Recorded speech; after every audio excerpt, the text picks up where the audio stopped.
E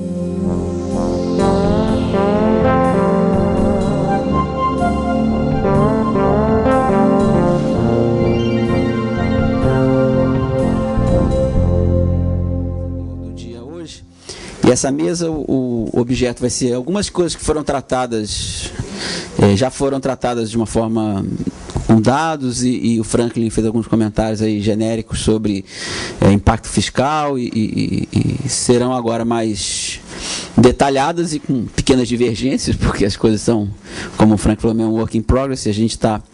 E o debate serve para isso também, para as pessoas que estão trabalhando nessa linha discutirem e avançarem na sua pesquisa.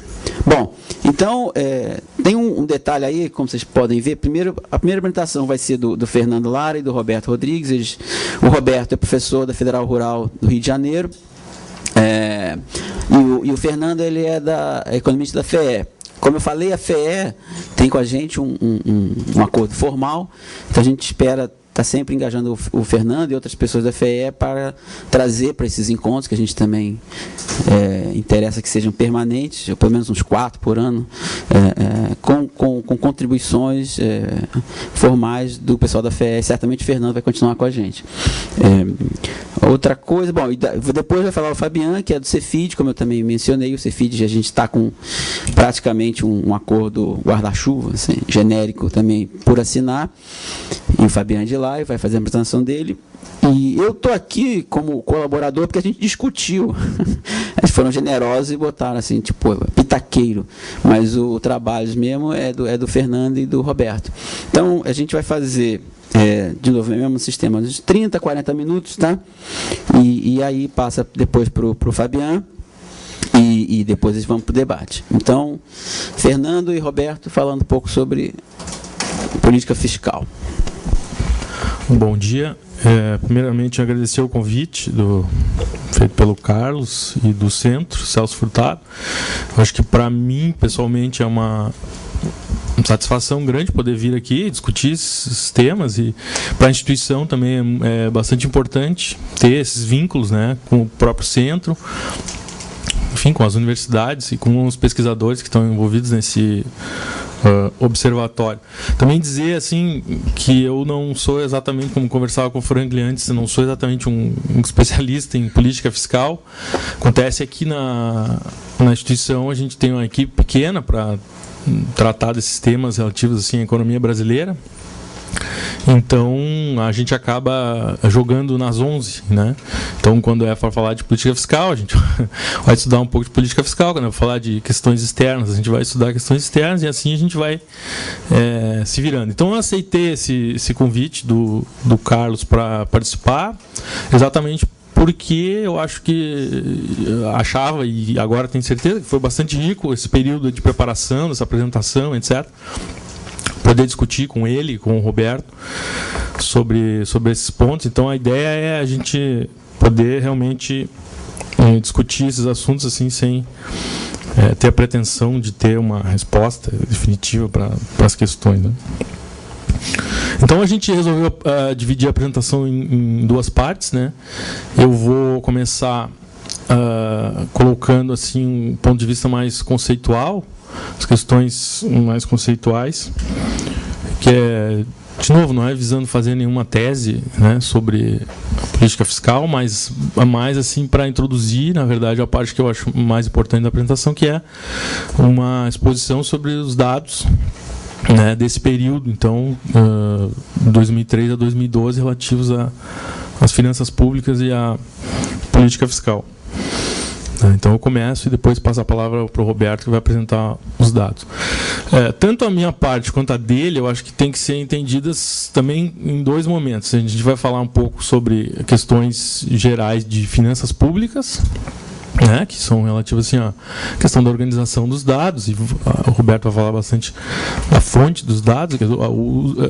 Nesse aspecto, né, de tratar de política fiscal, eu acho que os dados são sempre um capítulo à parte, né, porque não é tão simples, né, chegar a alguma avaliação sobre o que está acontecendo com a política fiscal, porque os dados não são tão simples de organizar e interpretar, né.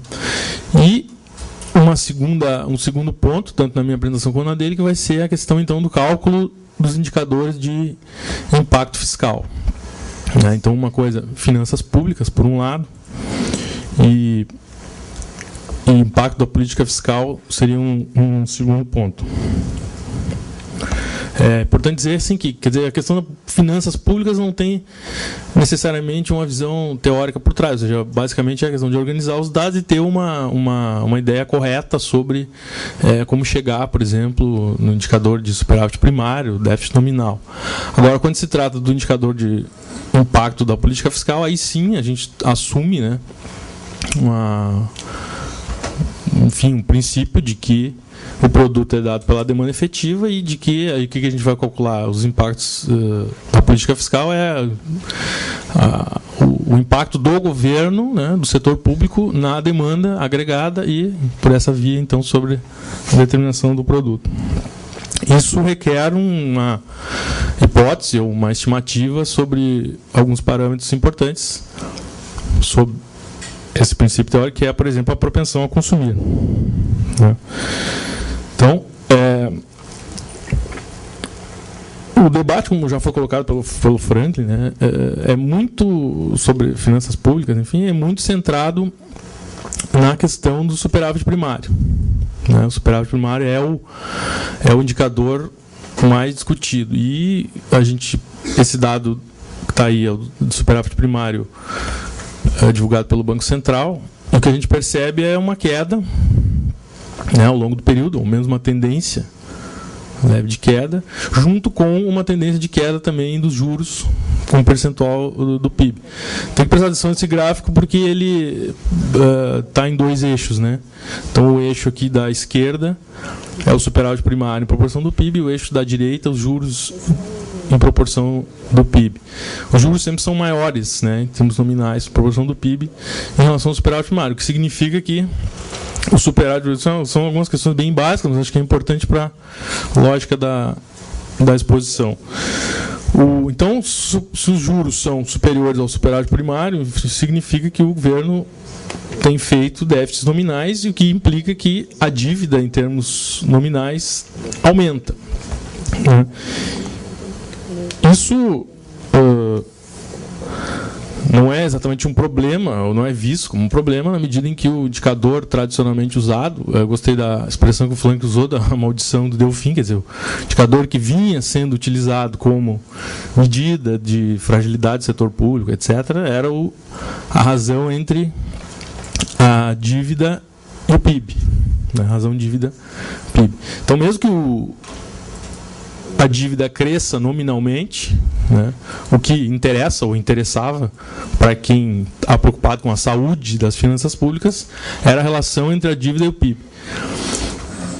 Agora, na discussão nossa sobre esse, enfim, para preparar essa apresentação, o Carlinhos insistiu sempre que a gente tinha que fazer essa pergunta, né, para que, afinal, serve o superávit primário? Um pouco foi alguma coisa que não ofende, né? o Franklin, de certo modo, colocou. Ou seja, por que esse indicador é tão importante? Então, algumas hipóteses colocadas é porque talvez ele seja algo que possa disciplinar os fluxos de gastos, receitas do governo, de modo a conter alguma pressão inflacionária, né, algum excesso de demanda. Não me parece ser, porque os motivos que a gente vai falar depois. Do ponto de vista do estoque, ele pode ser uma maneira, e essa para mim faz mais sentido, ou seja, para que serve o superávit primário? Serve para, digamos, manter uma determinada trajetória da dívida sobre o PIB. Né? Ou seja, se você está preocupado se estiver preocupado com a trajetória da razão dívida-PIB, então o superávit primário é digamos, um instrumento importante de política econômica. Agora, se a gente olha o que ocorreu com a razão dívida-PIB, a gente vai ver que a razão dívida-PIB também caiu, né, ao longo do período analisado. Então, embora o superávit primário tenha essa tendência de queda, a dívida líquida do setor público também caiu. Como é que a gente pode... Então, por hipótese, né, supondo que o superávit primário tivesse essa função de estabilizar a dívida PIB, a gente pode ver que ele, na verdade, foi exagerado. Como que a gente pode concluir que ele foi exagerado? Pela própria definição de dívida PIB, a gente pode obter essa relação aí, onde o ΔB é a variação da razão de dívida PIB, que depende da própria razão de dívida PIB, B, do diferencial R menos Y, que é a diferença da taxa real de juros paga sobre a dívida pública, Y, a taxa de crescimento real do PIB, menos o superávit primário. Então, isso, na verdade, é implicação da própria definição, né, e da definição de dívida PIB e da definição de que a dívida nominalmente cresce em função do déficit público. Então, a partir dessa relação, que na verdade está nos manuais de macroeconomia tradicionais, pode obter um X estrela, que eu chamei de X estrela, que seria o superávit primário que estabiliza a razão de dívida PIB. Ou seja, se eu coloco ΔB igual a zero, eu chego a um X estrela igual a B, R menos Y. O que significa isso? Significa que o superávit primário que estabiliza a razão entre dívida e PIB depende da própria dívida PIB e do diferencial entre a taxa real de juros que é paga sobre a dívida e a taxa de crescimento.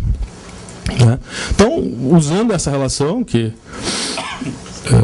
talvez a derivação dela seja um pouco complicada, mas ela acaba sendo bastante simples, a gente pode fazer uma comparação entre o superávit efetivo e esse superávit necessário para estabilizar a dívida PIB, né, calculado usando a taxa real de juros, foi a taxa implícita, que é divulgada pelo Banco Central, deflacionado pelo descontado deflator do PIB como inflação, né, e multiplicado pela razão de dívida PIB. Então a gente vê aqui o azul mais claro, né, é esse superávit que seria necessário para estabilizar a dívida PIB.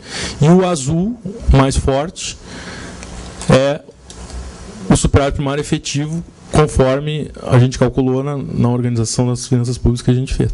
Então o que dá para perceber é que em todos os anos menos 2, o superávit primário foi superior a esse que seria necessário, o que é consistente então com aquela ideia de que é consistente com a queda da razão de dívida PIB. Por quê? Porque o superávit primário, né, foi superior àquele que seria necessário para estabilizar a dívida PIB.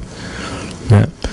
Então, um pouco pegando aquilo que o Franklin disse, ou seja, então parece que não é, né, a estabilizar a relação de dívida PIB, se for, foi exagerado, né? Foi demais. Agora, é importante. Então isso seria, digamos assim, uma primeira avaliação geral, ou seja, não há, desse ponto de vista, algum tipo de descontrole das contas públicas ou alguma coisa do tipo, porque inclusive, né, o esforço fiscal, como se chama, foi superior ao que seria necessário para estabilizar essa relação, que agora mudou, né? Porque tem o que o Frank gostei dessa coisa de que a maldição deu vinho. Agora que essa relação está boa, então agora vamos arrumar uma outra, né? Mas assim, o que eu acho importante é que, embora tenha isso, ou seja, a gente possa falar de talvez um exagero, né, de um excesso de cautela aí com relação ao superávit primário, isso não pode ser interpretado como uma postura do governo, porque alguém pode dizer assim, não, mas então quer dizer que o governo exagerou sempre no superávit primário. Então isso quer dizer que ele foi sempre, teve uma postura sempre recessiva, né? Na verdade, não. Né? E aí é que entra, então, o segundo ponto, né? Que é o cálculo do indicador de impulso fiscal ou impacto fiscal. O que se pode utilizar para medir o impacto do setor público na demanda agregada? O mais simples seria usar o próprio déficit público, né? Necessidade de financiamento do setor público, investimento do governo, mais gasto do governo, menos a renda líquida do governo.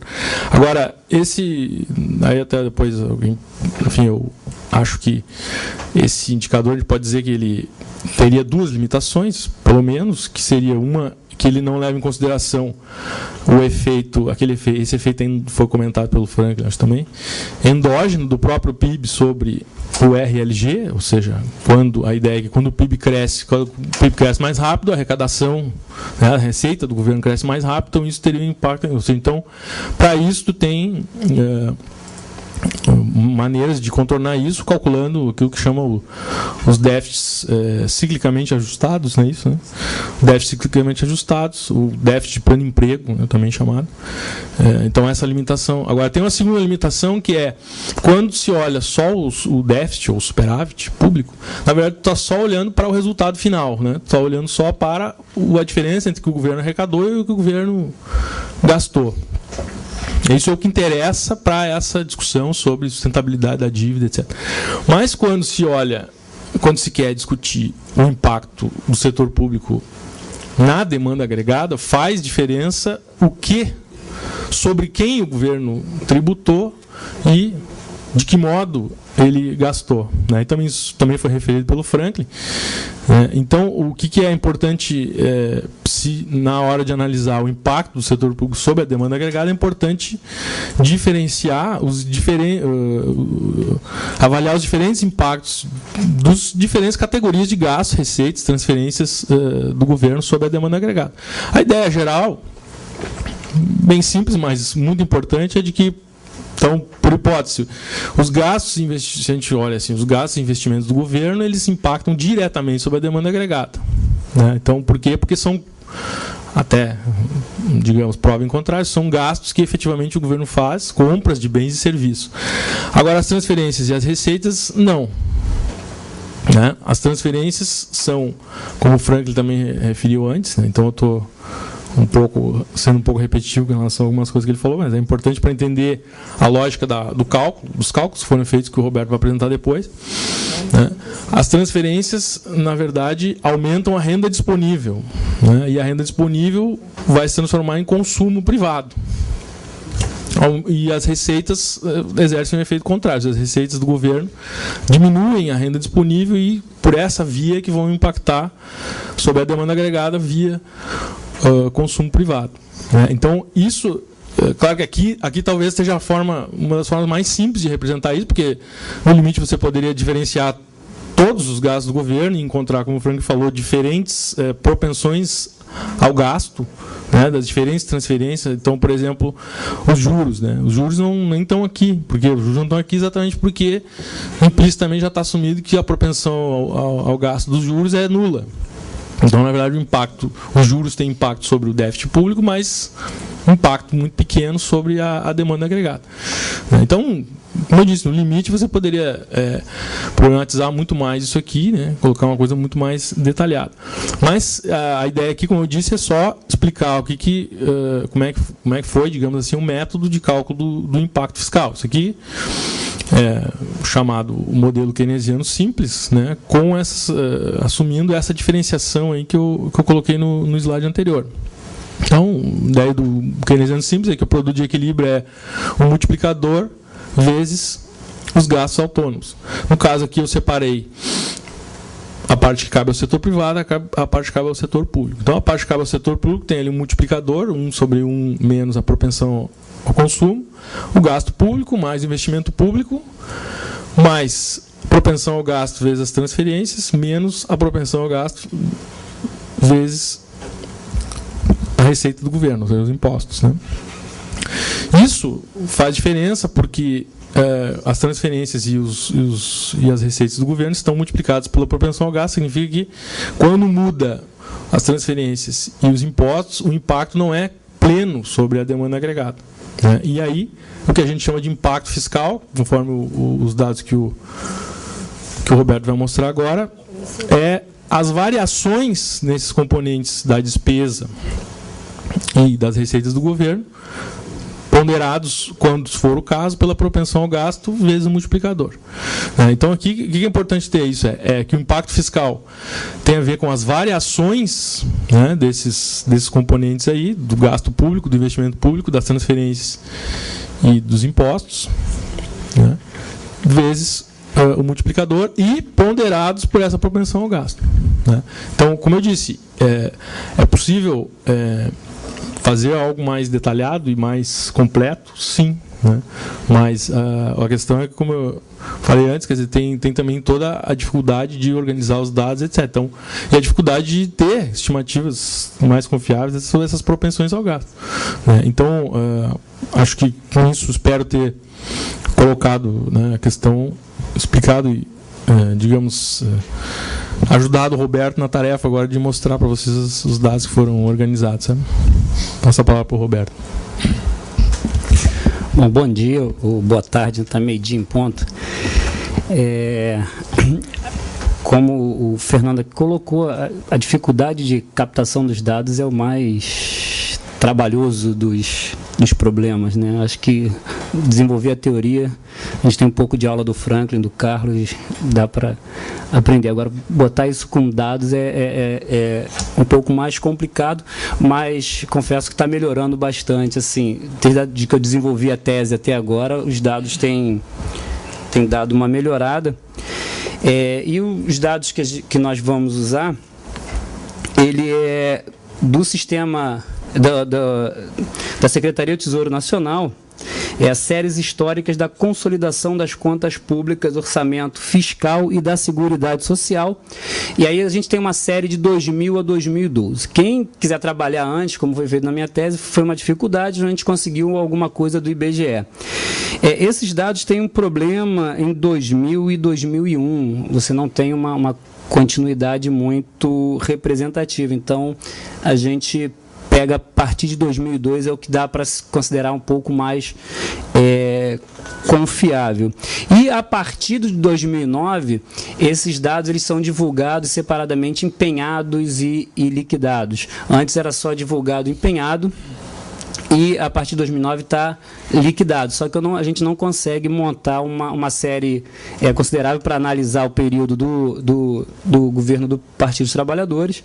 Então, a gente vai optar por utilizar os dados das despesas empenhadas e não das despesas liquidadas.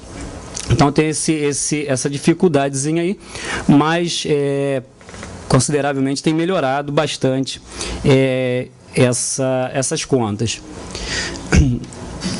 A gente pegou esses dados do Sistema de Contas Nacionais, da Secretaria do Tesouro Nacional, fez uma junção e comparou com a carga tributária do IBGE. E ela ficou bastante parecida.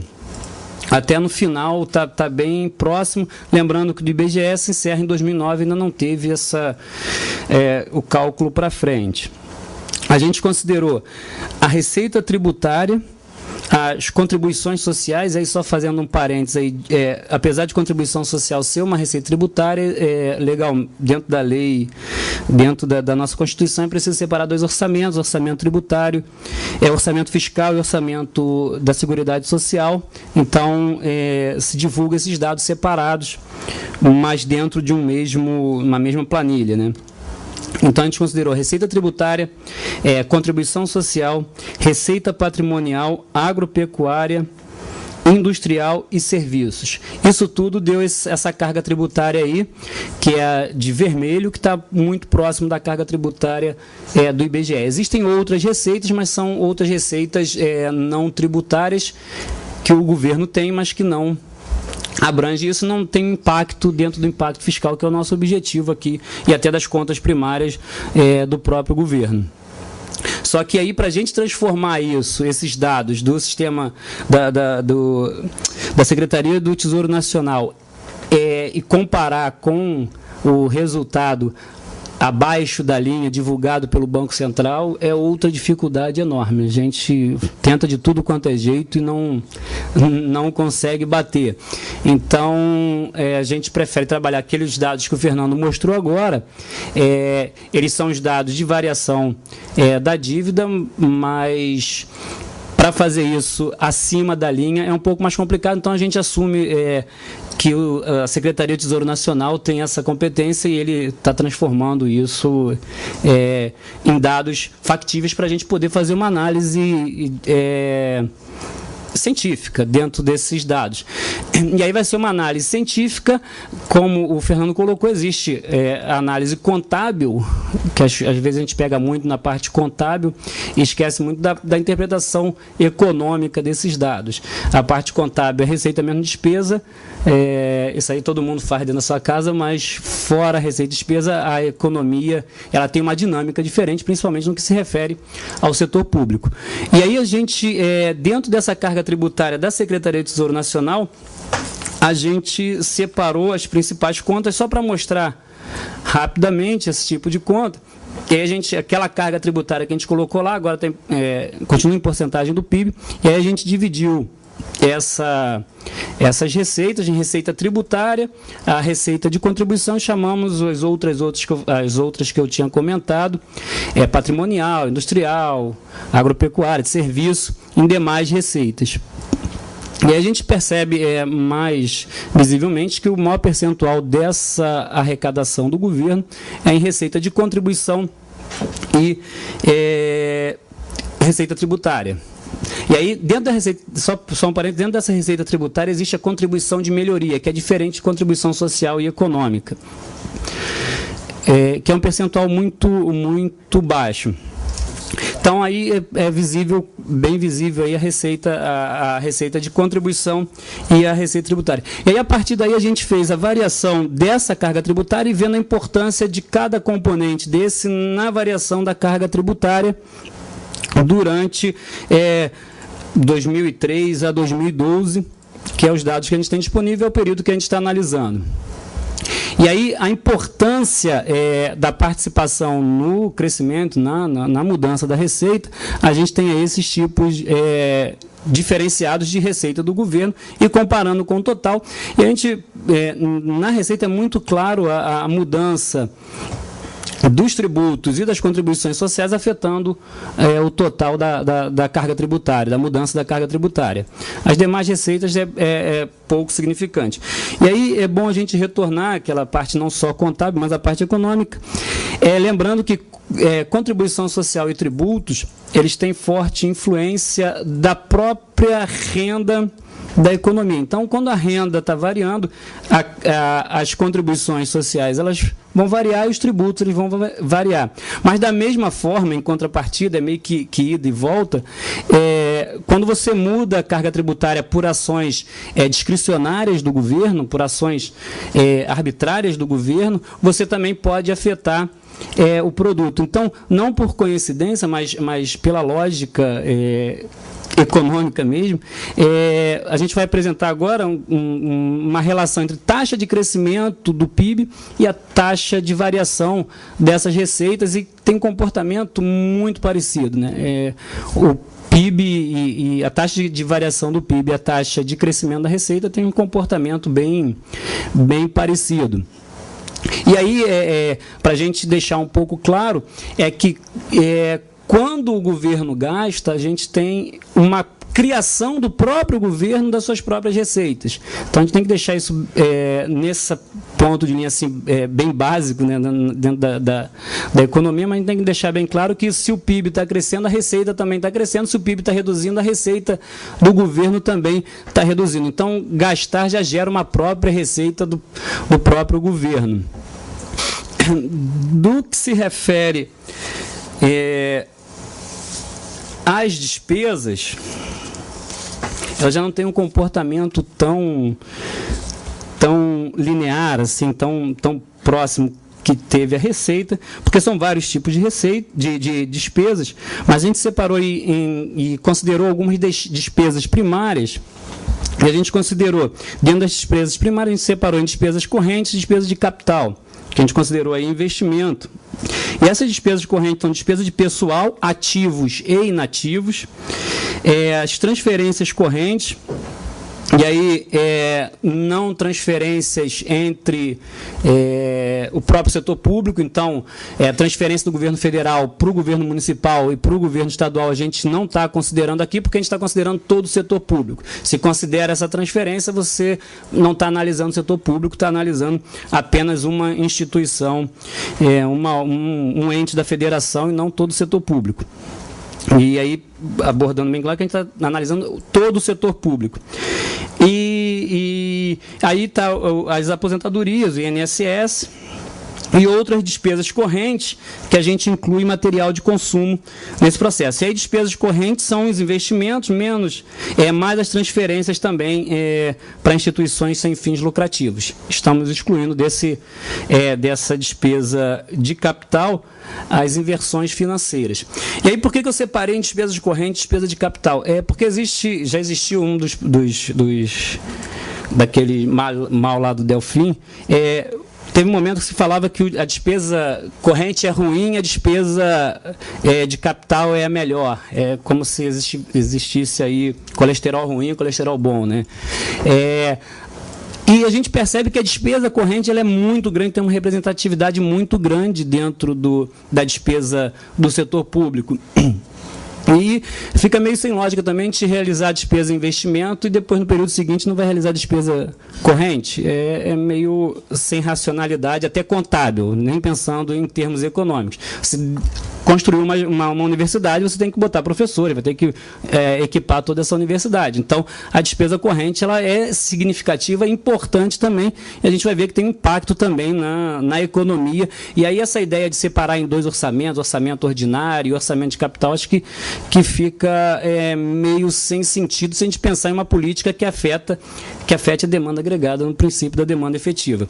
E aí a gente separou da mesma forma que as receitas, os tipos de despesas que estão afetando aí a variação das despesas.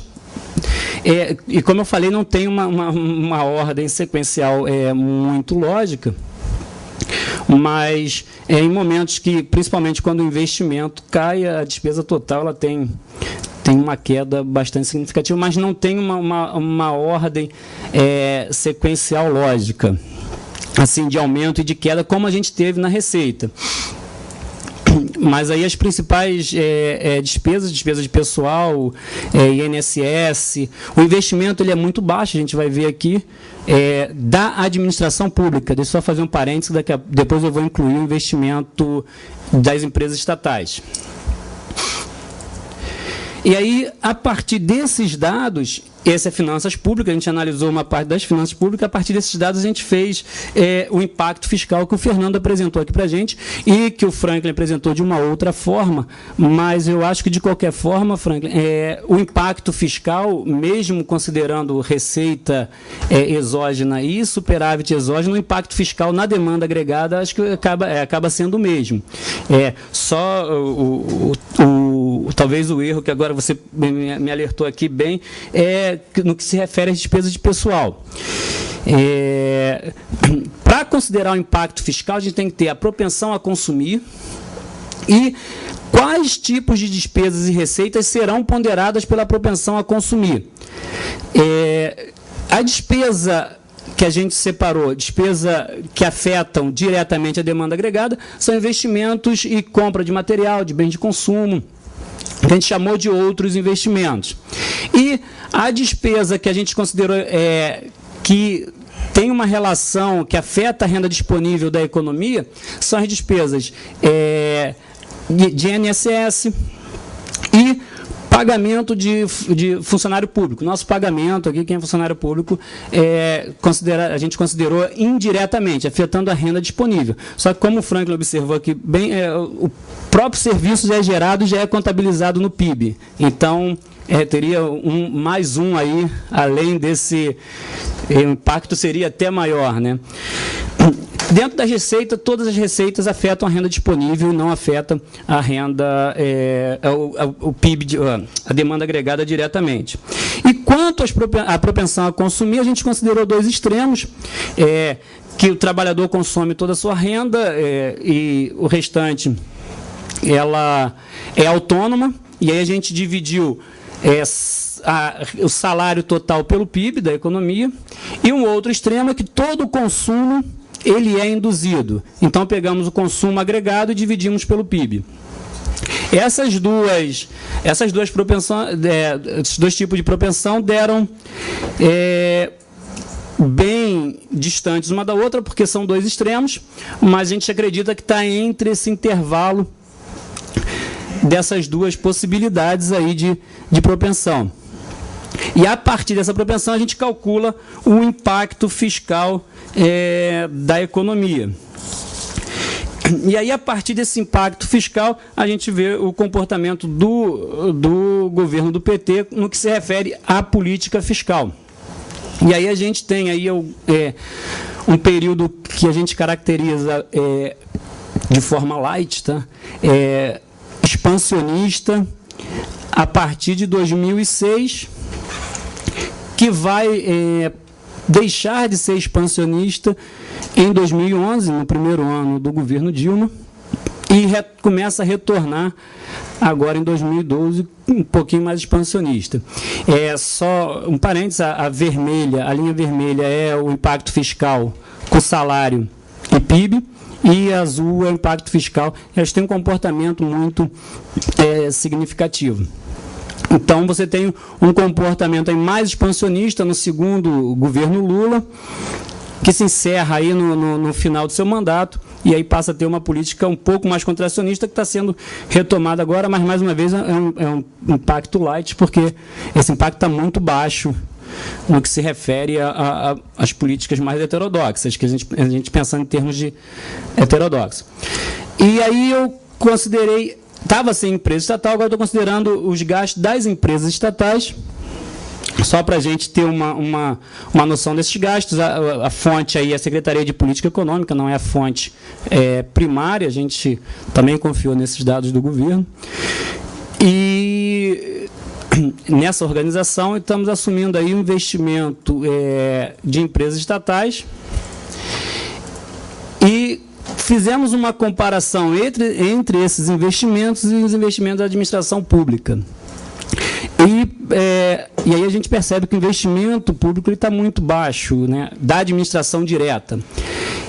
Não é que o investimento das estatais estejam baixos, mas eu acho que o investimento da administração direta é que está baixo, que está muito próximo do investimento das empresas estatais.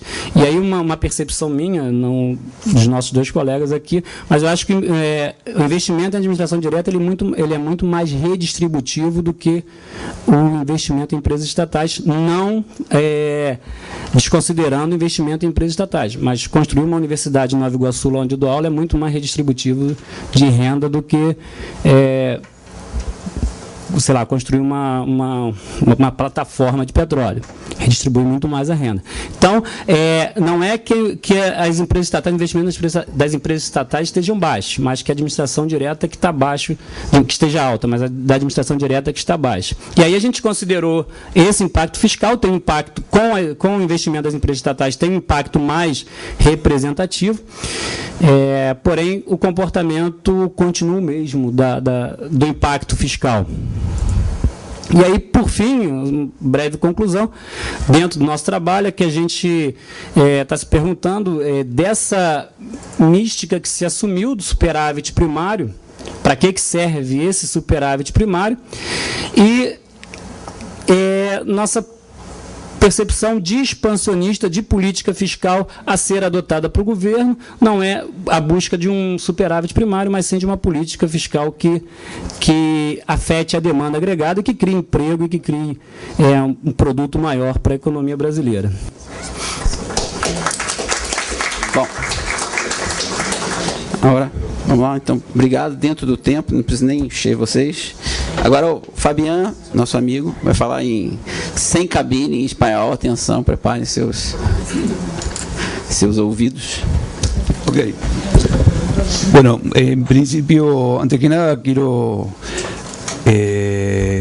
agradecer a los organizadores, especialmente a Carlos, por la invitación. Es un gusto muy grande estar acá. Y bueno, yo voy a hablar de política fiscal en un sentido muy similar a lo que lo hicieron los colegas recién, pero referido a la Argentina, y quiero poner un poco en contexto el objetivo del trabajo en el contexto de la discusión en Argentina sobre la política económica.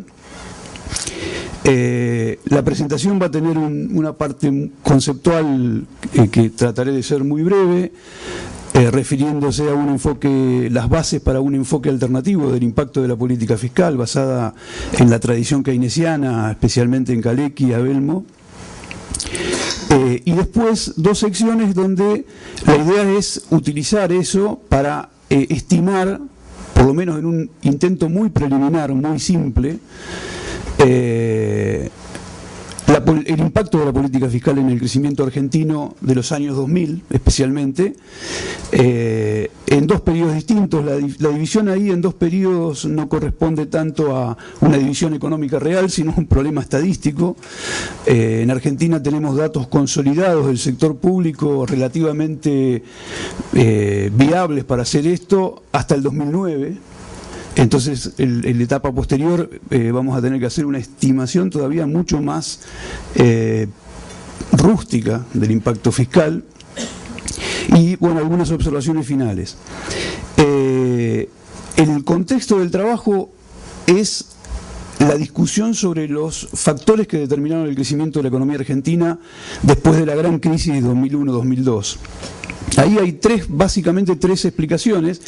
En realidad no hay 3 explicaciones, en realidad lo que hay vigente en Argentina son 2 explicaciones. Yo puse la tercera de la política fiscal porque me interesa discutir esto, pero las 2 visiones dominantes en Argentina, incluso dentro del gobierno, es que la Argentina creció gracias a las condiciones internacionales exclusivamente, o bien creció por la obra misteriosa de un tipo de cambio real competitivo, cada vez menos competitivo y cada vez más inestable, digamos.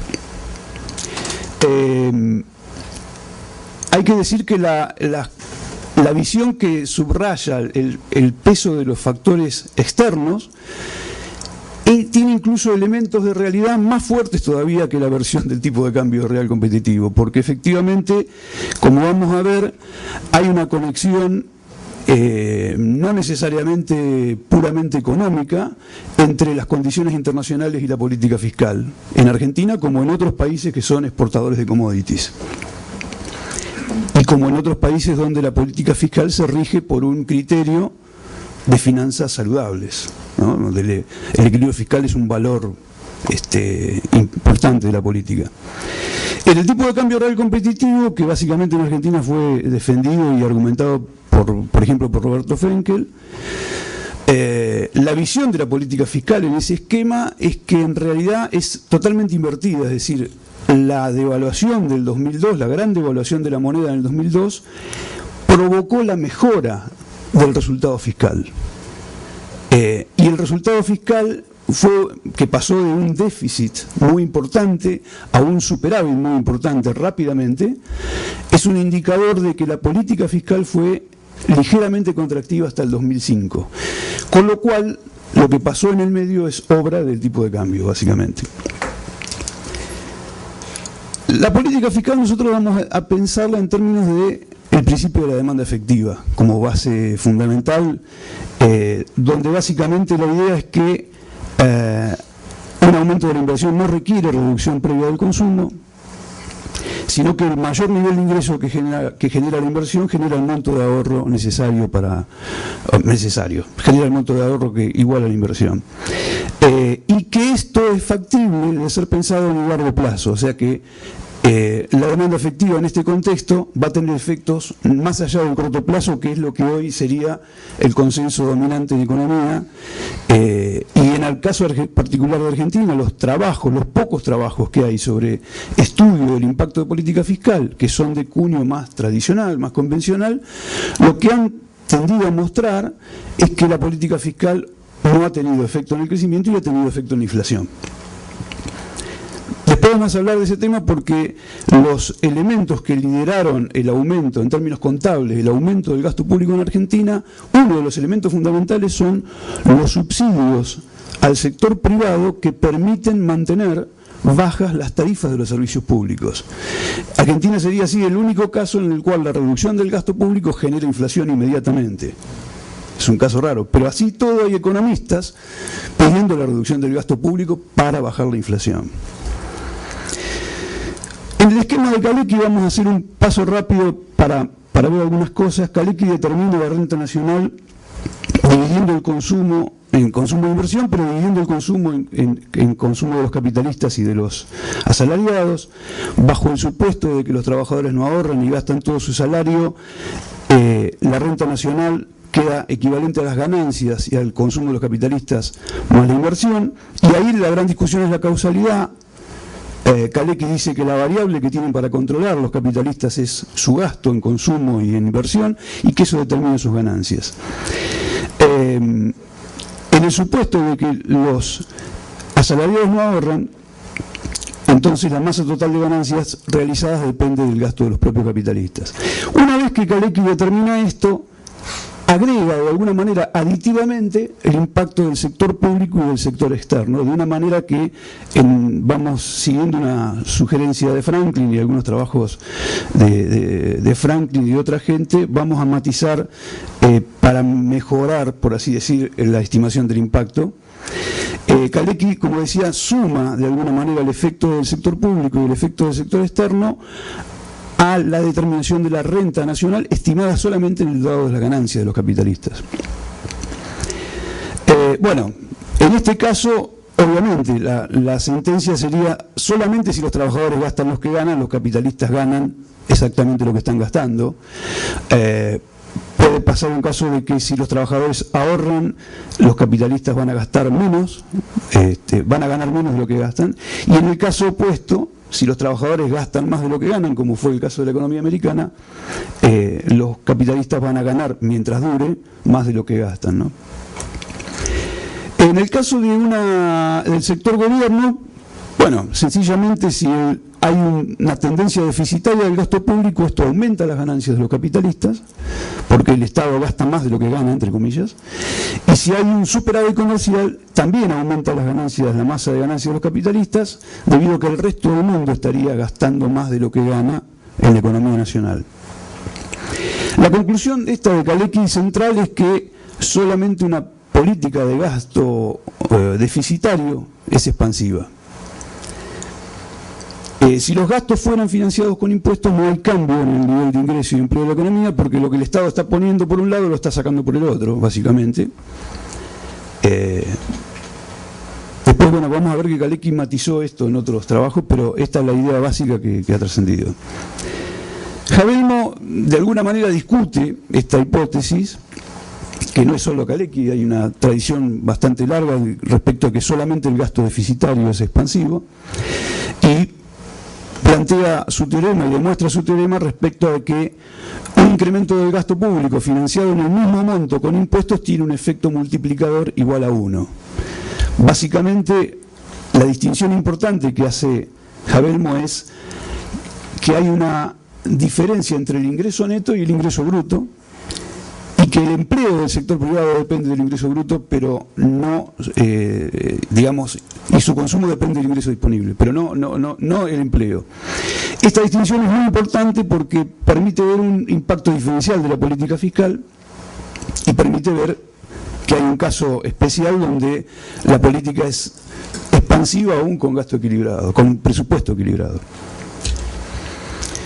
Bueno, una de las diferencias importantes entre Kalecki y Habermas es que el análisis de Kalecki se focaliza todo el tiempo en la determinación de las ganancias de los capitalistas, y que en Habermas el gasto público determina directamente el producto agregado, la renta bruta, y los impuestos afectan solo la renta disponible.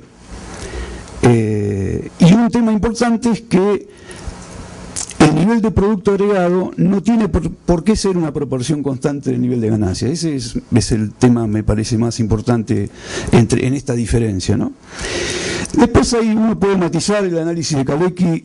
En el año 37 él sacó un trabajo sobre el impacto de los impuestos en el crecimiento y demás, donde plantea un caso particular donde cierto tipo de gasto financiado con cierto tipo de impuestos puede, en el mismo momento, puede dar un impacto positivo. Retomó la discusión en el año 67 en el ensayo sobre Tuman Baranovsky y Rosa Luxemburgo, casi en los mismos términos que el artículo del 37, pero sin desarrollarlo más allá de eso. En un tema del sector externo, un tema importante que no es solo un matiz que habría que introducir en Kalecki, sino que está muy difundido, es la consideración de lo que se llama las exportaciones netas sobre la demanda agregada. En realidad, el impacto, el efecto real de las exportaciones del sector externo de la demanda agregada tiene que ver con primero con el contenido doméstico con que se satisface el impulso de la demanda externa, básicamente. O sea, no todas las importaciones de la economía son adjudicables a las exportaciones y tampoco podemos cometer el error opuesto de no adjudicarle ningún contenido importado a las exportaciones. Son los dos extremos que uno recorre en el análisis. Bueno, hay un componente de importaciones de las exportaciones y por diferencia el contenido doméstico de esas exportaciones son lo que impactan la demanda y el producto. En este marco, digamos, nosotros vimos este estimador que aparece ahí arriba, un indicador muy global de la política fiscal, que cuando uno lo traslada a un modelo más general, del tipo supermultiplicador, podemos incorporar el impacto de la política fiscal computando el contenido doméstico de cada impacto de demanda. 1 menos J, que aparece ahí, básicamente es el contenido doméstico que satisface cada impulso de demanda. Y la fracción que aparece ahí es básicamente un multiplicador ampliado por el efecto acelerador, digamos. Que en este caso, bueno, en nuestro ejercicio de aproximación empírica rudimentario al problema, lo que hicimos fue ponderar este efecto acelerador por la participación del gasto público en el producto, básicamente.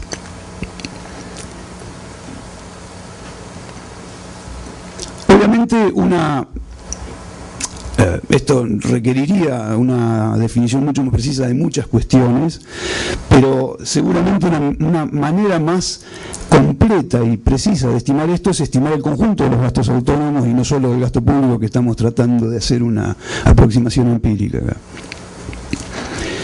Yendo al tema concreto de la Argentina, en primer término, esta serie de largo plazo del gasto público primario y del gasto público total, en términos del producto, lo que muestra claramente es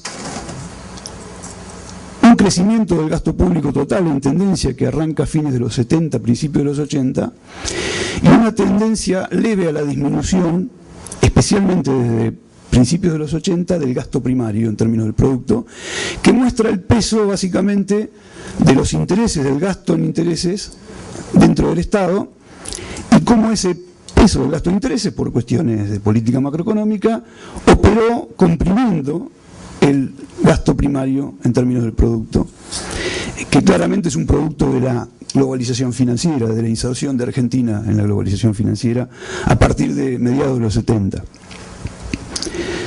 Una cosa importante es que, porque esto fue elemento que generó mucha confusión en Argentina, es que el resultado fiscal, primario o global, no importa, no es de ninguna manera un indicador de la dirección de la política fiscal, de cuán expansiva o contractiva es la política fiscal. En la serie de largo plazo, que abarca unos 40 años, lo que uno ve es que el crecimiento de Argentina se dio en periodos de déficit fiscal, se dio en periodos de superávit fiscal, hubo periodos de contracción del producto con déficit fiscal, y hubo periodos de contracción del producto con presupuesto equilibrado. O sea, no hay ninguna correlación entre el resultado fiscal y el crecimiento de la economía. Ya entrando en el terreno de la estimación de los grandes agregados con los cuales haríamos la estimación, lo que se ve primero a partir del 2002, que es la línea azul, es un aumento muy importante de la carga tributaria bruta. La línea roja muestra las transferencias, que muestran un pico en el 2001, una leve disminución y una suba a partir de 2006. Por ende, la carga tributaria neta, que es lo que efectivamente el Estado retira de poder de compra de la sociedad, aumenta hasta el 2004 y luego se estabiliza para caer levemente al final del periodo. Después vamos a ver más en detalle, pero básicamente la caída que hay en las transferencias del 2001 básicamente se debe al default de la deuda. Argentina deja de transferir, de una transferencia muy importante, digamos, deja de hacerla y se la ahorra durante bastante tiempo. Y el crecimiento que hay a partir de 2006 de las transferencias son básicamente transferencias sociales. Ahora vamos a ver que Argentina hizo dos cosas. una respecto a los subsidios a los hijos de los trabajadores informales y otra es una reforma jubilatoria que van a determinar un aumento importante de las transferencias. Cuando uno construye la serie de gastos y de ingresos del Estado netos que queríamos usar en la estimación, da ese gráfico. La línea azul de gasto incluye las transferencias sociales. Nosotros, digamos, escuchando la presentación que hicieron los colegas antes, algunas transferencias yo opté por no ponderarlas por la propensión a consumir, porque son transferencias directamente a sectores de muy bajos ingresos y son un gasto directo, sencillamente. Las jubilaciones, que ahora vamos a ver, que es un plan que incorporó el gobierno a partir de 2006-2007, son todas jubilaciones mínimas a sectores pobres. Los subsidios son todos subsidios que van a hogares pobres. Eso es un gasto directo. Eso está incorporado en la serie de gastos. Las transferencias que son intereses de la deuda están ponderadas por una propensión a consumir igual a 0, directamente para hacer una cosa más rudimentaria, pero que no está errada en la dirección, digamos. Y la única transferencia que sí está ponderada por la propensión a consumir son estos subsidios que mantienen bajas las tarifas de los servicios públicos, donde ahí hay un debate de a quiénes benefician, etcétera, etcétera. Esa es la única transferencia que está ponderada de esa manera. A primera vista, lo que el gráfico muestra es un crecimiento relativamente en línea de los gastos y de los ingresos. Pero ahora vamos a ver un poco más. Esta cuestión, este es el resultado fiscal previo al 2002 y post-2002. Y lo que se ve es claramente un aumento importante del superávit fiscal en los años iniciales de la recuperación. Deve ser superávit, é superávit. Superávit post-2001. Não, mas a variável é calculada como diferente daqui. Ok. Sí. No, la línea azul, más sencillo, la línea azul es el resultado primario. El resultado primario que entre el 93 y el 2001 oscila en torno a 0 y es deficitario al final del periodo y después se transforma en un superávit primario. La línea roja es el superávit, el resultado financiero del gobierno, el resultado global. Lo que parece a partir de 2001, después de la devaluación, claramente un superávit fiscal primario que alcanza un pico en el 2004 y luego va disminuyendo. Este gráfico es lo que ha dado la pauta a mucha gente para decir que la política fiscal en ese periodo fue contractiva. Así de simple. La propensión a tributar, o sea, del Estado en porcentaje del PBI, también muestra un aumento a partir de 2001-2002. Acá hay dos factores completamente autónomos que inciden en la propensión a tributar. Uno que viene antes de 2002, que es del año 2001, el gobierno anterior introdujo un impuesto llamado impuesto a los débitos y créditos bancarios, que es un impuesto al cheque, le dicen en Argentina, que después de 2002, cuando la economía crece, va a implicar algo así como un 8% de incremento de la recaudación tributaria, va a explicar el 8% de la recaudación tributaria. Y a partir del 2012 están los impuestos a las exportaciones, que en el año siguiente empiezan a explicar el 9% de la recaudación tributaria y van creciendo, digamos, ¿no? Este es el gráfico de los impuestos a las exportaciones en porcentaje del PBI, con un pico en el año 2008, obviamente obedeciendo básicamente la tendencia de los precios internacionales de la commodity, digamos. Este gráfico me parece interesante porque muestra que una parte muy importante del superávit fiscal primario está explicado por impuestos a las exportaciones de commodities. Esto es importante porque habla, brinda información respecto del carácter contractivo o expansivo del superávit en ese periodo. Los datos después de los principales rubros de gasto, lo que muestran es, como este tipo de gráfico estoy mostrando, la línea azul es el crecimiento interanual en términos nominales de los salarios públicos, la línea roja es el gasto en bienes. Bueno, claramente en el 2003 hay un cambio de la tendencia de la tasa de crecimiento de esos gastos, digamos, ¿no? Que oscilan en términos nominales en torno en el caso de los bienes al 30% interanual y los salarios 10-20% interanual. Las transferencias de seguridad social también crecen a partir de 2003 y tienen un pico muy importante en el 2007, que es cuando se genera esta reforma jubilatoria, que básicamente lo que hace es incorporar casi 2 millones de personas que no estaban en el sistema previsional porque no tenían los aportes realizados y demás, y darles una jubilación mínima. El gasto público en capital, que venía de contracciones nominales en el periodo previo, empieza a crecer a tasas de 80%, 100% interanual, y se va estabilizando en torno a una tasa del 20% interanual en términos nominales. Estos datos, yo tengo que confesar que yo los había visto, pero yo también, como todos los economistas en Argentina, éramos presas de que como había superávit fiscal, había sido contractiva la política fiscal. Cuando uno mira estas series de gastos, dice, ¿cómo pudo haber sido contractiva la política fiscal con este crecimiento? Esto también permitió un cambio en la composición de algunos gastos que son interesantes, como la caída del gasto en intereses de la deuda y la correspondiente suba del gasto en capital. No una cosa radical, pero importante, digamos. Son todas pequeñas cosas que van ayudando a explicar, me parece, el resultado. La propensión marginal a consumir, yo directamente me concentré en la participación de los salarios en el producto. Lo que muestra es que en el 2002 la distribución del ingreso había llegado a un piso en contra de los salarios históricos, una caída de los salarios muy fuerte, junto con un nivel de desempleo muy alto, y a partir del año 2003 una recuperación bastante importante, por lo menos hasta el 2007.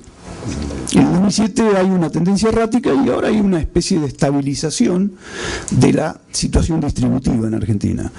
Pero entre el 2003 y 2007 hubo una recuperación de la participación de los asalariados de ingreso muy importante, y es muy importante porque define el tamaño del efecto multiplicador en la economía. Esta tendencia, lamentablemente, fue contrarrestada en un cierto grado porque el coeficiente de contenido nacional con que la economía satisface los esfuerzos de demanda del sector público, por ejemplo, fue cayendo persistentemente y de una manera alarmante, diría yo. Este es un factor que en algún punto, posterior a 2008, cuando la situación distributiva se estabiliza, va a ser decisivo en la disminución de los efectos multiplicadores en la economía, ¿no? Bueno, para ver el efecto acelerador, la idea acá es mostrar el comportamiento de la inversión en capacidad productiva. La serie acá va desde 1993, alcanza para la economía argentina porcentajes históricamente altos. Hicimos una serie en un momento que no la tengo acá, de los últimos 50 años, y la inversión en equipo productivo en Argentina alcanzaba uno de los 2 niveles más altos de la historia, digamos, una cosa así.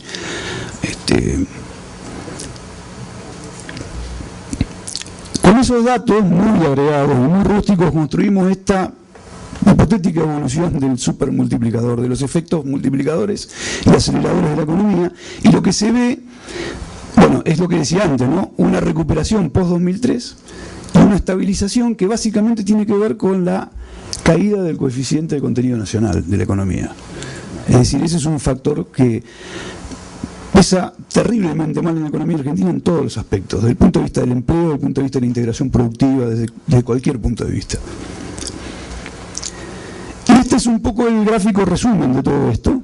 Lo que muestra es un impacto fiscal creciente de la política en el PBI desde 2003, no desde 2005, y en niveles altos, digamos. Después vamos a ver algunas cuestiones más, pero el peso que han tenido, por ejemplo, para hacer un pantallazo rápido, el gobierno a partir de 2003 impulsó los principales componentes del gasto primario: salarios, gasto en bienes, transferencias sociales, subsidios que permitieron una mayor demanda de bienes conteniendo el precio de otros bienes, e inversión pública. Pero además de eso, las transferencias sociales tienen un impacto muy fuerte que a nosotros haciendo trabajo nos sorprendía en el consumo privado mismo. Uno tiende a considerar que el impacto de la política fiscal respecto de las cuentas nacionales es una cosa acotada al consumo público, a la inversión pública, ¿no? Y de repente es una cosa que invade todos los terrenos. Si uno considera que hay un nexo entre la inversión y la demanda de bienes finales, entonces también está impactando en el efecto acelerador. Entonces el impacto del sector público es muy grande, y esto, más allá de si hay gente muy preocupada porque la política fiscal puede ser muy expansiva y generar presiones inflacionarias y aquello, es bueno saberlo, especialmente cuando uno desacelera el impacto fiscal, porque el impacto que tiene es muy poderoso. Eso me parece que es una conclusión que se aplica para la Argentina, sospecho que se aplica para casi todas las economías, pero en Argentina fue muy palmario en este periodo porque fue muy brusco el cambio, además. Entonces ahí se nota mucho, con mucha más fuerza. ¿Qué pasó después de 2009? Bueno, este es el estimador de actividad entre 2004 y 2013. Y lo que pasó fue que en el 2010 la economía creció muy rápido, a tasas muy rápidas. Brasil colaboró mucho en eso porque las exportaciones de Argentina de automóviles a Brasil tienen un impacto muy fuerte en la industria argentina, pero hubo un impacto de la política fiscal muy fuerte. En el año 2010 entró en plena vigencia este plan de subsidios a los hijos de trabajadores informales, tuvo un impacto muy fuerte en la demanda. Y Argentina creció hasta fines de 2011 a tasas muy importantes. Hay que decir una cosa, cuando uno quiere buscarle una explicación económica a la tendencia del impacto fiscal, a veces no encuentra toda la explicación ahí, digamos. Claramente hay en Argentina un ciclo electoral también del gasto público que explica en parte lo que pasó con la desaceleración a partir de 2012. Claramente en 2009, la caída que hay en 2009, el factor de los pesos externos fue mucho más grande que en 2012. La caída de 2012 de Argentina está en un 80% autoinfligida, digamos. Se combinaron tendencias a la desaceleración de la demanda que ya venían de antes, por ejemplo, desaceleración de la inversión, estabilización de la distribución del ingreso, etcétera. Terminaron las elecciones de octubre de 2011 y el gobierno decidió encarar un plan de austeridad fiscal, básicamente reduciendo subsidios que ello. Con tanta mala suerte que lo hizo en el mismo momento que otros factores se desaceleraban. Esto muestra rápidamente la tendencia de los gastos principales en ese periodo. Claramente hay una desaceleración más fuerte en algunos casos, menos fuerte en otras, pero una desaceleración fuerte de la política fiscal y un intento de recuperación ahora a principios de 2013. Bueno, esto lo expliqué recién. En este gráfico lo que se ve medio extraño, no es muy claro el gráfico, pero básicamente las líneas rojas y verdes que están abajo muestran la tendencia de la inversión pública y muestran en el 2003 una reacción anticíclica muy fuerte de la política de inversión pública. En el 2009 también, porque la línea verde ahí no se alcanza a ver por la manera que está construido el gráfico, pero en la desaceleración del producto crece al 100% interanual, la inversión real directa y las transferencias de capital a las provincias. Mientras que en 2012 esos dos rubros crecen cero, mientras la economía se cae. Este es un gráfico que muestra el monto de planes sociales en términos reales y también muestra un salto muy importante en 2010 y una posterior desaceleración que en cierto sentido es lógica la desaceleración porque un gobierno no puede estar incorporando 2 millones de personas todos los años al consumo que antes no tenían ingresos, pero el impacto sobre la demanda igual es una desaceleración. Para terminar, me parece que este ensayo rudimentario, el intento rudimentario de estimar la política fiscal, muestra una cosa que había pasado desapercibida, me parece, en Argentina, para todos, me incluyo, digamos, de que el impacto de la política fiscal fue mucho más importante de lo que se cree, muchísimo más claro y mucho más fácil de ver empíricamente que muchas otras visiones mucho más sofisticadas, como la visión del tipo de cambio, que es misteriosamente raro de ver, digamos, porque todo el mundo hace intentos por mostrarlo y hay que hacer cosas muy complejas para verlo, digamos. Es una relación, nosotros decíamos con Alejandro, bastante misteriosa, la del tipo de cambio y crecimiento en Argentina. Bueno, algunas cosas que ya mencioné.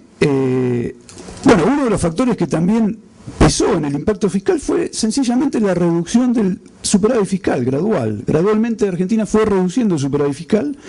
No había una meta fiscal en Argentina, si bien el gobierno en su discurso había hecho una especie de alabanza de que el superávit fiscal era un indicador de robustez económica. Se hablaba en Argentina de los superávit gemelos. Eso está en un punto mal, es incorrecto, y en otro punto tiene alguna relación con la realidad. Es incorrecto porque cuando el gobierno empieza a reducir el superávit fiscal y viene la crisis de 2009, hay un debate muy fuerte en el gobierno, porque había gente que decía hay que ajustar el Estado.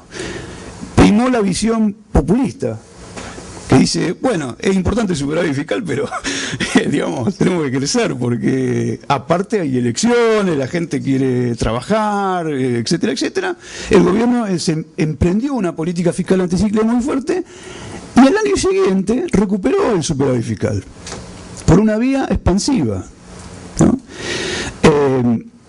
Pero sí hay una relación, como el peso de los impuestos a las exportaciones de commodities es creciente dentro del presupuesto público, y como de alguna manera en Argentina también, digamos, hay una visión de que el tema fiscal tiene que ir por un sendero de equilibrio, y un déficit fiscal no es algo que uno pueda mantener persistentemente.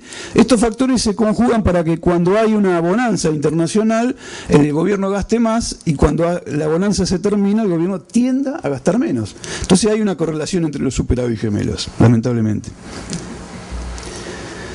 Bueno, una cosa muy importante, esto que ya lo dije, pero que me parece central, que es el rol de las transferencias sociales, y no solo de las transferencias sociales, sino de el gasto en general del gobierno respecto del sector privado. Es un tema muy importante. En Argentina ahora hay un debate donde los economistas más convencionales, más conservadores, cuestionan al gobierno porque lo único que crece en Argentina es el empleo público. El empleo privado no crece. Y piden reducción del gasto público, o sea, para que no crezca el empleo, digamos, es la idea brillante. O sea, la idea es que el gobierno debería hacer algo que no se sabe bien qué es, que induzca al sector privado a generar empleo en contrapeso del empleo público, que sería un mal empleo, un tipo de empleo. Bueno, es una discusión. Salir sano de Argentina es un tema importante, digamos, un tema mental. Un tema muy importante y que me pareció también interesante es que Argentina hizo una reforma del sistema previsional en 2007, pasó de un sistema de capitalización a un sistema de reparto, y ahí la idea es que se puso en práctica un poco lo que un amigo, Sergio Chesarato, habla respecto de el rol del sistema de reparto en el crecimiento. Bueno, en Argentina se vio claramente.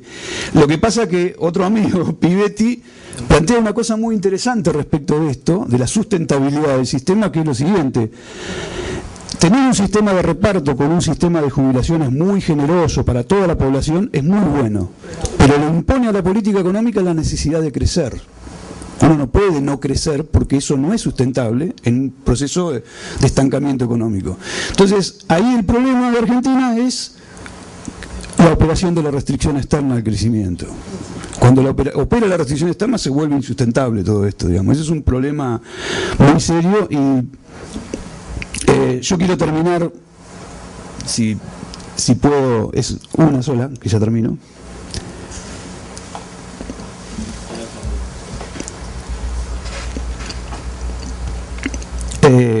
Justamente que bueno, no importa.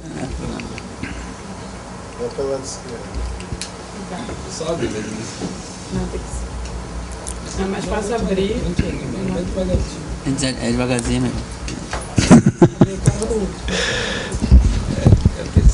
No importa. Ahí está. Un tema, bueno, es este problema de la penetración de importaciones en la economía argentina, digamos. Hay un tema que lamentablemente, digo lamentablemente porque tengo la sospecha que es todavía más difícil el proceso, lamentablemente no correlacionado con el tipo de cambio. Si uno tuviera que la penetración de importaciones en una economía estuviera correlacionada con el tipo de cambio, hay incluso mecanismos para poder compensar los efectos recesivos, pero lamentablemente me parece que no. La penetración más rápida de importaciones en la economía argentina y en la industria argentina se da con más fuerza cuando el tipo de cambio real era el más alto de la historia argentina, en los primeros periodos de los años 2000, digamos.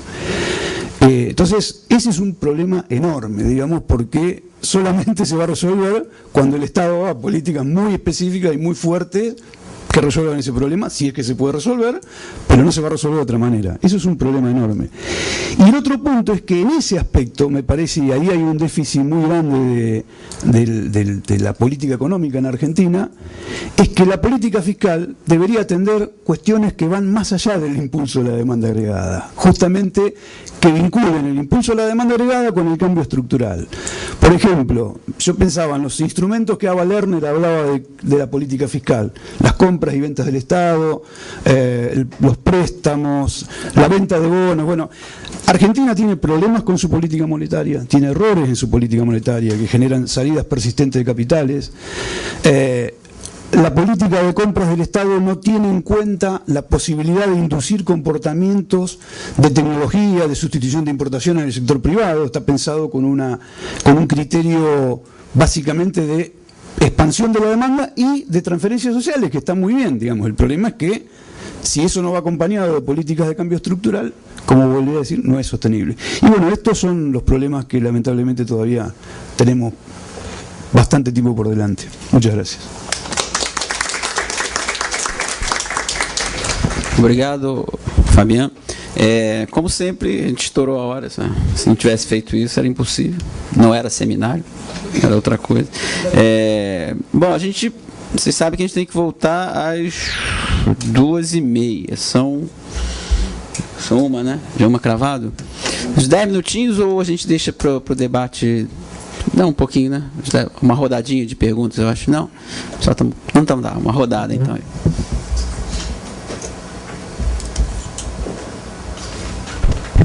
Bom dia, queria agradecer as ótimas apresentações. Meu nome é Javier Guibaldi, da Universidade Federal Fluminense. Tenho uma pergunta para Fabiano, em portunhol. Portunhol. É simples.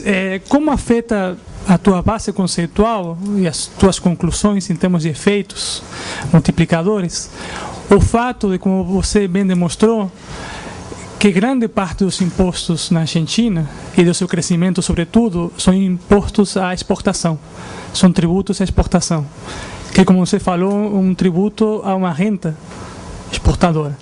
Se por conta, como isso afetaria as suas conclusões e as perspectivas, né?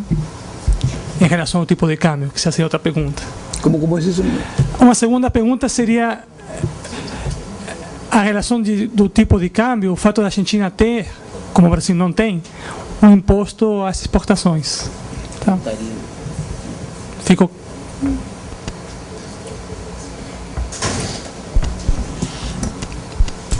Mais alguma? Acho que a fome está ativa. Eu acho que Vanessa tem. Várias questões. Acho que várias questões a gente vai poder discutir, vai ser interessante a gente discutir depois no debate geral, porque claramente as semelhanças importantes no modelo de crescimento da Argentina, em termos dos fatores que afetam o crescimento e que, por outro lado, também geram um decrescimento autoinfligido, logo depois das eleições. E também, ainda que com especificidades, no caso do aumento da carga tributária brasileira mais influenciado pelo crescimento, em termos gerais, por conta do aumento da incorporação de trabalhadores e redução também por aumento da incorporação de trabalhadores redução do desemprego, mas na Argentina mais influenciados pelo imposto à exportação. Isso é diferente do caso brasileiro. Então, no caso argentino, o peso do setor exportador e da desaceleração mundial é muito maior do que no caso brasileiro, principalmente para a carga tributária. Eu acho, então, depois eu acho que é interessante, no final, a gente discutir semelhanças da dinâmica econômica argentina com a brasileira, que de resto também, na América Latina, a gente pode falar dos vários países em que a esquerda foi ao poder e que fez um período de expansão mundial junto com políticas de distribuição de renda e de crescimento de gasto público. Acho que a Venezuela também é o mesmo caso, a Argentina, Brasil. Acho que é interessante a gente fazer um debate sobre a semelhança dos modelos e as diferenças. Carlinhos, só uma coisa, eu tenho vários milhões de questões que eu vou discutir sempre com vocês, você, Fernando, e coisa não. A gente discute o tempo todo, mas o Fabian, ele é um gentleman e ele atribuiu parte da desaceleração argentina pequena ao mundo e uma parte considerável à Argentina. Mas eu queria saber qual é a culpa do Brasil, né? Vice-versa também. Qual é a culpa? Você só falou da influência do Brasil no período que a Argentina cresceu, mas dado que o futuro do Mercosul fica em jogo se o Brasil continuar crescendo pouco, na minha opinião, eu queria saber sua posição sobre isso. Pode falar, não tem problema. A Esther quer falar também.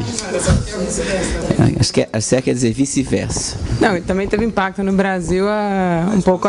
Não, teve impacto também no Brasil a redução das importações argentinas do Brasil. Na verdade, a gente está, nesse momento, os dois estão. Isso, um se matando ao outro. Não, e talvez nessa, já que eu falei aqui. Es la única vez que nos conviene que Brasil sea más grande que nosotros para echarle la culpa. No lo podemos resolver. Não, mas acho que talvez um pouco isso aí que foge um pouco da sua apresentação, que foi muito focado na questão fiscal, mas entra a questão externa, que eu acho que talvez seja um problema que tanto o Brasil quanto a Argentina possivelmente terão pela frente nos próximos anos, até pela mudança do cenário internacional. Então, um pouco, que aí você levantou um pouco essa questão do coeficiente importado, ou enfim, o inverso disso. Qual seria um pouco a perspectiva disso futura? Mas aí já é um pouco uma outra apresentação, então fique à vontade a não responder. É só assim, o quanto do aumento do conteúdo importado excessivo não foi culpa do Mercosul? Já que não é o câmbio. Fabián. Bueno, respecto de los efectos de los impuestos a las exportaciones, ahí hay un tema, me parece a mí, que es extraño, ¿no? Porque el gobierno argentino en varias coyunturas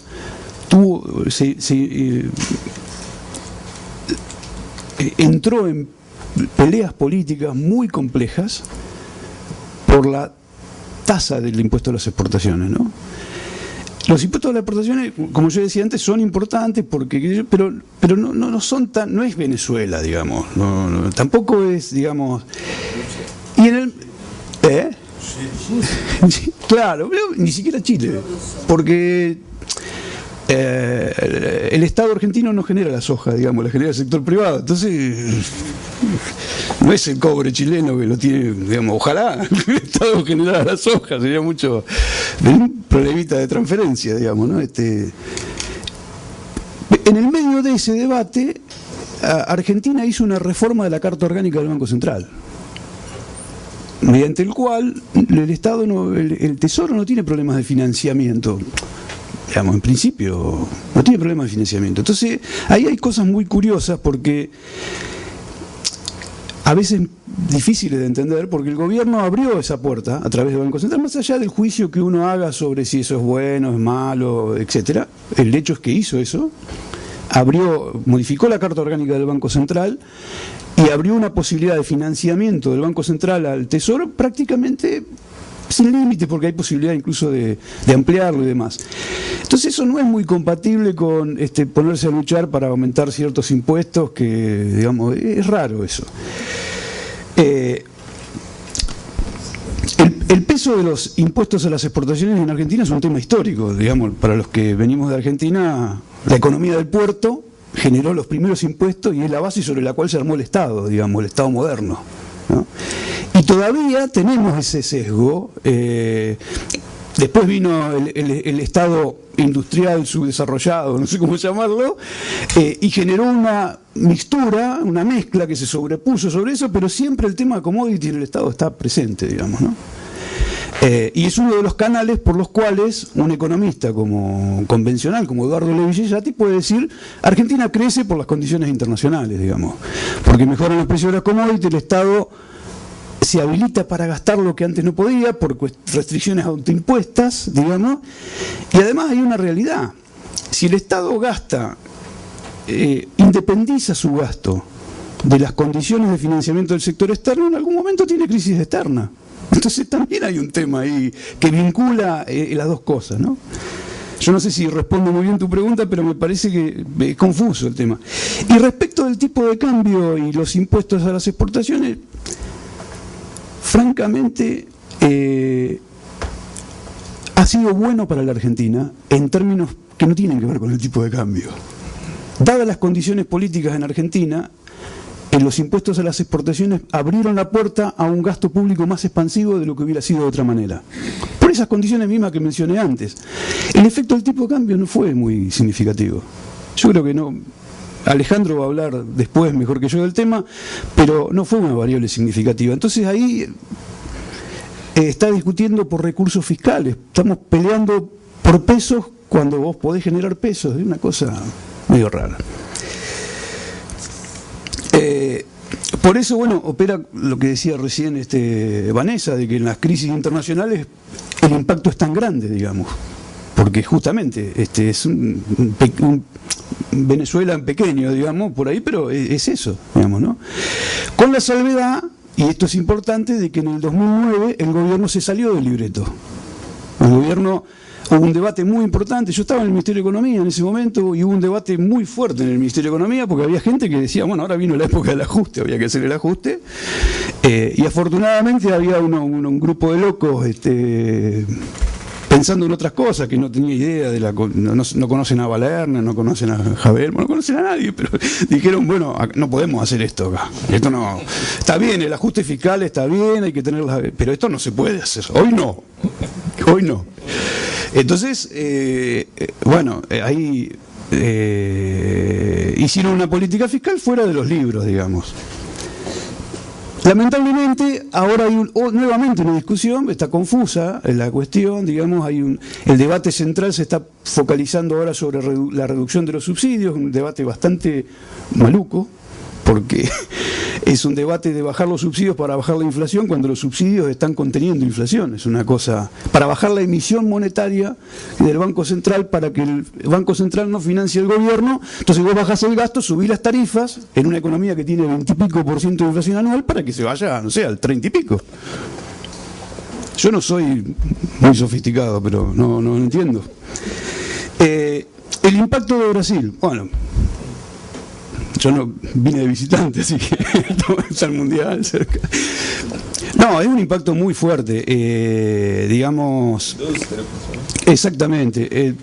El sector automotriz en la industria argentina tiene un nivel de apertura exportadora muy grande donde va focalizado a Brasil. El 60% de la producción automotriz en Argentina va a Brasil. Y ese sector...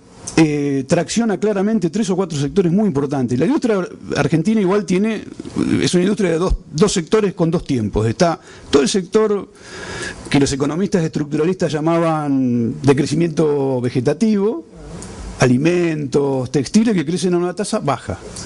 Y después el sector automotriz crece al 30% interanual cuando la economía está creciendo, a tasas increíbles. Entonces, en promedio, eso tiene un impacto muy, muy importante. Acá se aplica lo de Prebisch. El país más chico no puede inducir el crecimiento del más grande, ¿no? Tiene que ser al revés, digamos. No hay manera. Sí, Brasil tiene que jugar un rol de locomotora por Argentina, porque si no, no hay manera. Y bueno, y la última, lo que vos decías del impacto del tema, digamos, de las importaciones y demás, hay un impacto. En el periodo 2003-2010, las importaciones en Argentina crecen al 26% anual y las exportaciones crecen al 13%, más o menos, el doble prácticamente.